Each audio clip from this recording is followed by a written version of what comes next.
దేవుడు ప్రణాళిక లేకుండా ఈ భూమిలో ఏది సృష్టించబడలేదు.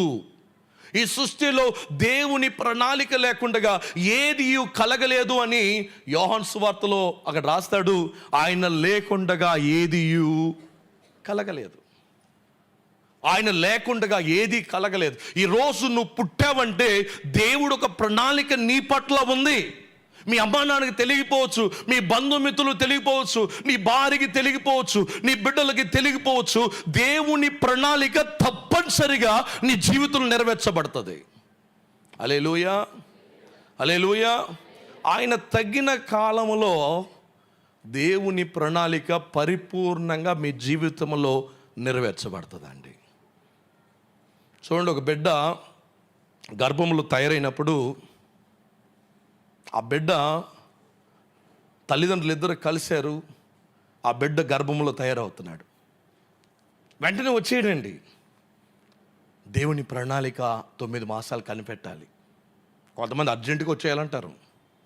3 మాసాలకు వచ్చేయడానికి ఒక పిల్ల కాదు ఇది. ఏనుగు పిల్లకి ఇంకా ఎక్కువ కాలం పడుతుంది. కొన్నిసార్లు ఆలస్యం అవుతుంది. ఆలస్యమైనంత అంత మాత్రాన దేవుడు నిన్ను మర్చిపోయాడని కాదు. దేవుని ఉద్దేశం నీ పట్ల లేదని కాదు. దేవుని ప్రణాళిక నీకు లేదని కాదు.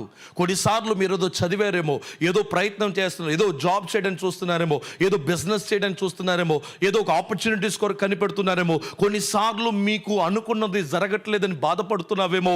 నేను ఒక మాట చేస్తున్నాను చూడండి. పరిశుద్ధాత్మ దేవుడు చెప్తున్నాడు, ఆయన సమయమందు నీళ్లు ద్రాక్షరసంగా మార్చబడతాయి. అక్కడ బిర్యానీ లోటు కాదు, ఇంకొకటి లోటు కాదు. ఏసీ పని చేయట్లేదన్న, ఇంకొకటి లోటు కాదు. దేవునికి స్తోత్రం కలుగునుగాక. అక్కడ లోటు ఏంటి? ద్రాక్షరసం, జ్యూస్ తగ్గిపోయిందండి. అంటే ఈవెన్ ఆ ద్రాక్షరసం కూడా ఆయనకి ఇంపార్టెంట్ అండి. నీ లైఫ్లో జరుగుతున్న చిన్న చిన్న విషయాలు కూడా ఆయన ఇంపార్టెంట్గా చూస్తాడు. అదే కదా ఆ పెప్సియో, కోకోకోలా అదే కదా అనుకుంటారు మీరు. But even the small things Jesus recognises and he will wait for your call. ఆయన పిలవమంటాడు. పిలిచిన తర్వాత మీ ప్రాబ్లం చెప్పాలి. ప్రాబ్లం చెప్పిన తర్వాత ఆయన చెప్పినట్టుగా మీరు చేయాలా. ఇది చాలా కష్టమైంది. ఆయన చెప్పేది చాలాసార్లు ఎలాగుంటుందంటే పిచ్చోడ్లాగా ఉంటుందండి.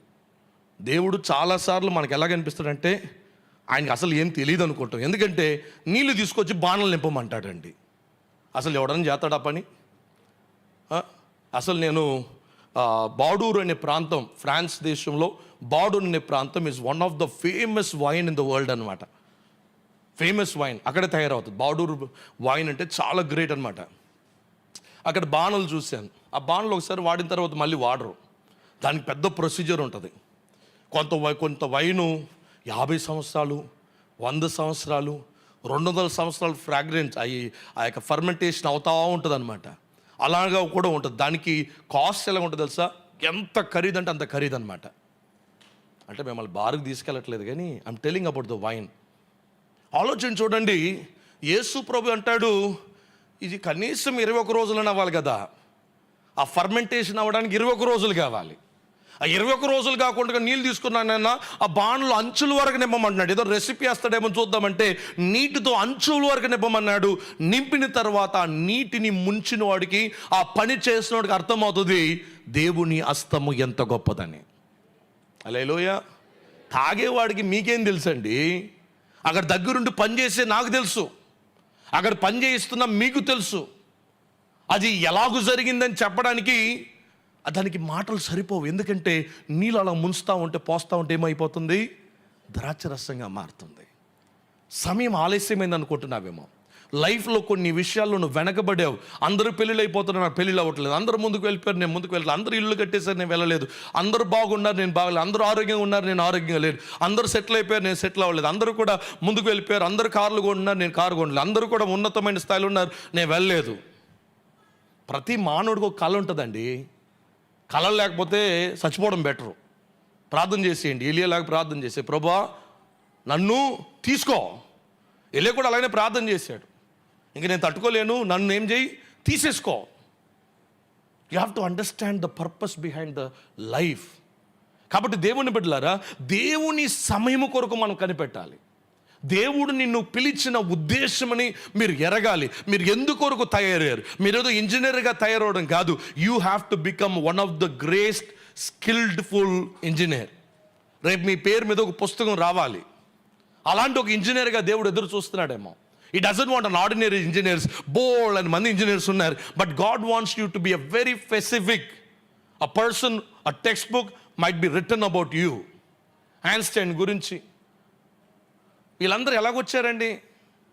వాళ్ళందరూ కూడా ఒక పిలుపుని తీసుకున్నారు. అసలు అన్ని సంవత్సరాలకు ముందు ఇక వీళ్ళందరూ ఎలాగ తయారయ్యారండి? ఈరోజు చదివే సబ్జెక్టులన్నీ కూడా రాసి ఫెయిల్ అయిపోతున్నారు. వాళ్ళు ఎలాగ రాశారు ఇవన్నీ? ఈ ఫార్ములాస్ అని ఎలాగ రాశారు? గ్రావిటేషనల్ ఫోర్స్ 1, 2, 3 ఇవన్నీ ఎలాగొచ్చాయి? చూడండి, దేవుడిని మనం అడిగితే ప్రపంచంలో తెలియని రహస్యాలను ఆయన మనకి తెలియపరుస్తాడు.